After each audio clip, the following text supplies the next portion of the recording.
अब बताओ सर, आप भी तो इथेनॉल के चैंपियन बन के घूमते हो ना सर। नहीं, मैं कोई चैंपियन सर्टिफिकेट मांगने नहीं घूम रहा। ये ठीक नहीं, ऐसा मैंने कहा नहीं। ठीक है, आपने क्या कहा? मैं आपको एक मिनट पहले सुन लीजिए। बोलिए। आपको स्वतंत्र है कि आप 100% इथेनॉल डाल दो। वो बात ठीक है, मैडम जल्दी मत करिए, थोड़ा समझ लीजिए। ठीक है, आप बताइए। मगर सवाल तो आएंगे सर। सब सवाल कम होती, सवाल यही था कि ब्लेंडेड पेट्रोल जब यूज कर रहे हैं तो माइलेज कम होगी कि नहीं, बस इतना ही पूछा मैंने। आप गलत बोलती हूँ, फिर समझो। मैं आपको एक बात बताती हूँ।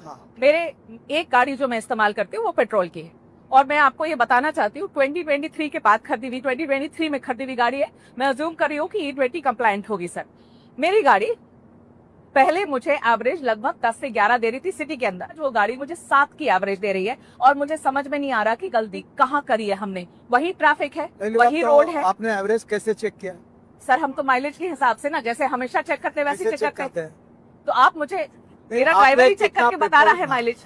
देखिए, हाँ, आपकी गाड़ी आप सर्विस स्टेशन में अथोराइज कंपनी के डीलर के पास भेजे, और वहाँ मशीन होता है। ठीक है, एवरेज अपने आप और मैं अपने गाड़ी में नहीं चेक कर। ठीक है, उसको एक मशीन होता है, वो मशीन किसी के घर में नहीं होता है। ठीक है, वो वहाँ होता है, वो चेक करिए। पर आप नहीं मानेंगे कि ब्लेंडेड पेट्रोल की वजह से मेरी माइलेज कम हुई है, आप नहीं मानेंगे। और अगर फ्यूल की वजह से मेरी माइलेज कम हुई तो नितिन गडकरी जी क्या करेंगे, क्या मदद होगी मेरी, बताइए। मेरी बात सिद्ध तो होने दो, मतलब जल्दबाजी क्यों करती हो? आपके कंज्यूमर कोर्ट में केस डाल सकती है ना। अब मैं ये सब करने जाऊँ, हाँ? ऐसे 2-4 नाम अगर ध्यान में हो तो बताइए मुझे। नहीं तो मैं अपनी कंप्लेन भी डालूंगी। कंप्लेन में तो अभी तक आपने गई नहीं डीलर के पास। नहीं तो अब डीलर के पास जाने के बाद आपके पास तबीयत खराब हो गई, हाँ, तो घर में बैठ के डॉक्टर को गालियां दोगी क्या? घर में बैठ के कोई किसी को गालियां नहीं दे रहा है नितिन सर, ये बहुत ही गलत बात है। इतने सारे लोग अब बना के अपनी वीडियो और रील डाल रहे हैं। नितिन गडकरी जी पहले बता दो कि किस ईमेल आईडी पर लिखना है। सोशल मीडिया पे हाँ, जिन्होंने वीडियो डाले हैं, हाँ, वो टोटल 53 लोग हैं शुरुआत के, मेरे पास उनके नाम है। ठीक है, मैं इस विषय में ज्यादा नहीं जाना। चलिए, वो बदमाश है, कह चुका हूँ, इन्फ्लुएंसर है। इथेनॉल के खिलाफ छोड़कर हाँ। अब रोड का काम निकाला।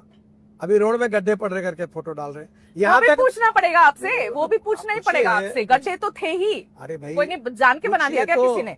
आप एक पूछ रहा हूँ। हाँ, वो पेड कैंपेन बोलेंगे, आप कहेंगे सब पेड कैंपेन है, सब ऐसे लोग हैं। ऐसे नहीं, जनता के भी सवाल है ना सर, कभी तो मान लेना चाहिए। अभी आपके पास तो पेट्रोलियम मिनिस्ट्री है नहीं, एक्चुअली जनता सारे सवाल आपसे पूछ रही है, क्योंकि आप इथेनॉल के ब्रांड एम्बेसडर बन के बैठे हुए।